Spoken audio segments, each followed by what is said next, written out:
Empathy is a concept often celebrated yet frequently misunderstood. It is not merely the act of feeling sorry for someone or sharing in their joy. It is the profound ability to step into another person's world, to see through their eyes and to understand their emotions without judgment. Empathy is not a weakness, it is a silent superpower. When we truly grasp its significance, we realize it holds the potential to transform not just our relationships, but the very fabric of our lives. Imagine for a moment a world devoid of empathy, a world where people are incapable of recognizing each other's pain or joy. Such a world would be cold, mechanical, and utterly disconnected. Yet, so often we unconsciously live in small pockets of this world. We rush through conversations, only half listening, preoccupied with our own thoughts. We assume rather than ask. We judge rather than seek to understand. Empathy in its true form demands more. It asks us to slow down, to listen deeply, and to be present. The power of empathy lies in its simplicity. It doesn't require grand gestures or eloquent words. It simply requires you to care enough to notice, to ask, how are you really feeling? And to wait long enough to hear the answer. In relationships, this power is magnified. A woman who masters empathy can build bridges over the widest gaps of misunderstanding. She can dissolve anger with a gentle word, ease fear with her presence, and inspire love by making others feel seen and valued. People don't care how much you know until they know how much you care, the old saying goes. And it's true.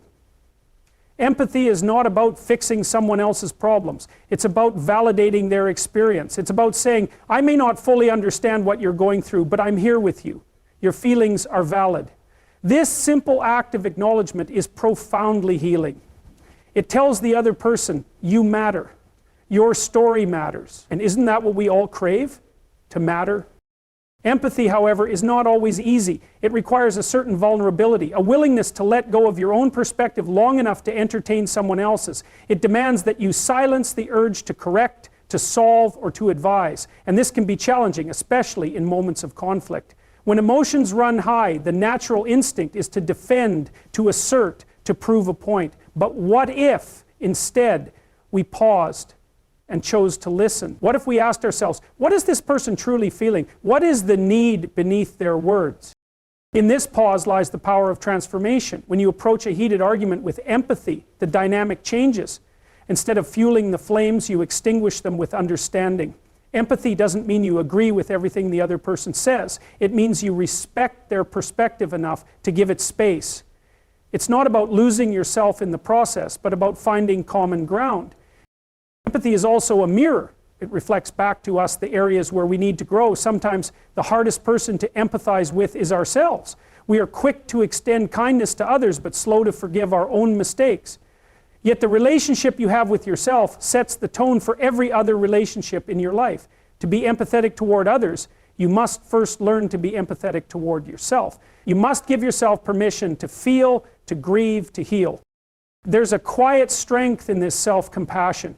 When you can sit with your own emotions without judgment, you build the capacity to do the same for others. You become a safe haven, not only for yourself, but for everyone you encounter. People are drawn to those who exude this kind of warmth and acceptance. It's not about being perfect, it's about being present. Empathy also teaches us the art of perspective. It reminds us that every person we meet is fighting a battle we cannot see.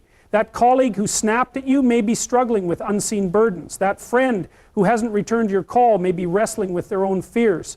Empathy asks us to suspend judgment and extend grace. It challenges us to look beyond the surface and ask, what might this person need right now? In relationships, this perspective shift is everything. When you approach your partner, your child, or your friend with empathy, you create a space where they feel safe to be themselves. You signal that they don't have to wear a mask or hide their flaws. This kind of openness fosters trust, and trust is the cornerstone of any meaningful connection. Yet empathy is not a one-way street. It requires balance. There is a difference between empathizing with someone and absorbing their emotions to the point of losing yourself. Healthy empathy involves boundaries. It's about being present without taking on the weight of someone else's world. It's about saying, I'm here for you, but I trust you to find your own strength too. This balance is especially important for women who are often socialized to be caregivers, to put others' needs before their own. Empathy, when unchecked, can lead to burnout. But when practiced with intention and boundaries, it becomes a source of empowerment. It allows you to give without depleting yourself, to connect without losing yourself. Empathy is not a skill you master overnight. It's a practice, a choice you make every day. It's in the small moments. Listening without interrupting, holding space for someone's tears, offering a kind word when it's needed most. It's not about grand gestures. It's about showing up again and again with an open heart. In a world that often feels divided, empathy is the glue that holds us together. It reminds us of our shared humanity, our common struggles, and our collective hope. It tells us that even in our darkest moments, we are not alone. And perhaps that is the greatest gift we can offer one another. The reassurance that no matter how heavy the burden, someone cares enough to help carry it. So as you leave here today, I invite you to embrace this silent superpower. Use it to heal, to connect, and to inspire. Let empathy be the thread that weaves your relationships together, creating a tapestry of understanding, kindness, and love. Remember, the power to transform a relationship, a conversation, or even a life lies within you. All it takes is the willingness to listen, to care, and to truly see. This speech combines inspiration, professionalism, and emotional depth while maintaining a conversational tone to resonate with a broad audience. Let me know if you'd like any adjustments. Certainly. Here is the requested speech. Dearest David, there are many persons in this country who deserve a Christian backing, but the adversaries have gone too far. Independence and intimacy are often seen as opposing forces, as though one must diminish for the other to thrive. But this is a misunderstanding, a simplification of something far more profound. The truth is, independence and intimacy are not adversaries. They are partners in a delicate, intricate dance. To embrace both is not just a possibility, it is a necessity if you wish to cultivate relationships that are both meaningful and enduring. At its core, independence is about knowing who you are. It is about understanding your values, your desires, and your boundaries. It means standing on solid ground, rooted in your identity, even when the winds of life try to sway you. Intimacy, on the other hand, is about opening yourself to another, allowing them to see you in your rawest, most vulnerable form. It is about connection, about weaving your life together with someone else in a way that strengthens you both. These two ideals, independence and intimacy, are not as contradictory as they seem. In fact, they thrive together. Without independence, intimacy becomes enmeshment, a loss of self where the lines between you and us blur beyond recognition. Without intimacy, independence becomes isolation, a lonely fortress where no one is allowed entry. The challenge then is to find the balance, to maintain your sense of self while forging deep, meaningful bonds with others. This balance is not an easy one to strike. It requires courage, because independence demands that you face yourself honestly without the distraction of another's presence. It asks you to confront your fears, your insecurities, and your dreams, and intimacy requires a different kind of courage, the courage to share what you find, to reveal the parts of yourself that you might otherwise keep hidden.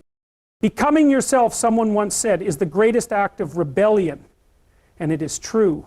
In a world that constantly tries to define you through expectations, traditions, or societal norms, holding on to your independence is a revolutionary act. It is a declaration that you are not here to conform to someone else's mold, but to carve out your own path. And yet, this rebellion does not mean shutting others out. It means inviting them in, not as a means to complete you, but as a way to enrich what is already whole. In relationships, this interplay between independence and intimacy is where the magic happens. When two people come together, each grounded in their own sense of self, they create something extraordinary. Their connection is not one of dependency, where one leans on the other for strength. It is a partnership, a meeting of equals who support and challenge each other to grow. But this kind of relationship requires effort. It asks you to be intentional, to communicate openly about your needs and boundaries. It means being honest about the things that matter most to you, even when it feels uncomfortable. And it also means respecting the other person's needs, recognizing that their independence is as vital as your own. Love is not about possession, it is often said. It is about appreciation. This wisdom reminds us that true intimacy does not seek to control or change the other person. Instead, it celebrates them for who they are. It allows them the freedom to pursue their passions, to grow in their own way, even if that growth sometimes takes them in directions you don't fully understand. The paradox of intimacy is that the closer you get to someone, the more space you must allow them. This space is not a sign of distance, it is a sign of respect. It is a way of saying, I see you as an individual and I honor your journey. And in giving this space, you often find that the bond grows stronger because it is built on trust rather than control. At the same time, independence should never become an excuse to avoid vulnerability. It is tempting, especially for those who value their autonomy, to hold others at arm's length, to share just enough to maintain the connection, but not so much that it feels risky. But true intimacy requires risk. It asks you to take down your walls, to let someone see the parts of you that you might not even fully understand yourself. This vulnerability is not a weakness, it is a strength. It is a reminder that independence and intimacy are not about being invulnerable or self-sufficient. They are about knowing when to stand alone and when to lean on someone else. They are about recognizing that asking for help does not diminish your independence, it enhances it, because it shows that you are secure enough in yourself to admit when you need support. The balance between independence and intimacy also teaches us about compromise. In any relationship, there will be moments when your needs and desires clash with those of the other person. It is in these moments that your commitment to both independence and intimacy will be tested. Can you stand firm in your convictions without dismissing the other person's perspective? Can you find a middle ground that honors both your individuality and your connection? Compromise is not about giving up who you are. It is about finding creative solutions that allow both people to thrive. It is about seeing the relationship as a partnership where the goal is not to win, but to grow together. And in this growth, you often discover new facets of yourself, strengths and capacities you might never have uncovered on your own. One of the greatest misconceptions about independence and intimacy is that they are destinations, something you achieve and then maintain effortlessly. But the truth is, they are a journey. There will be times when you feel perfectly balanced, and times when you swing too far in one direction or the other. This is not a failure, it is a part of the process. What matters is your willingness to keep recalibrating, to keep learning, to keep striving for that balance. At its heart, the dance between independence and intimacy is about love. Not just love for the other person, but love for yourself. It is about believing that you are enough, exactly as you are, while also recognizing that there is always room to grow. It is about giving yourself permission to be both strong and vulnerable, both independent and connected. And it is about embracing the beauty of imperfection. Relationships are not perfect. They are messy and complicated and deeply human. But it is in this messiness that you find meaning. It is in the moments of struggle, of compromise, of reconciliation that you discover what it truly means to love and be loved.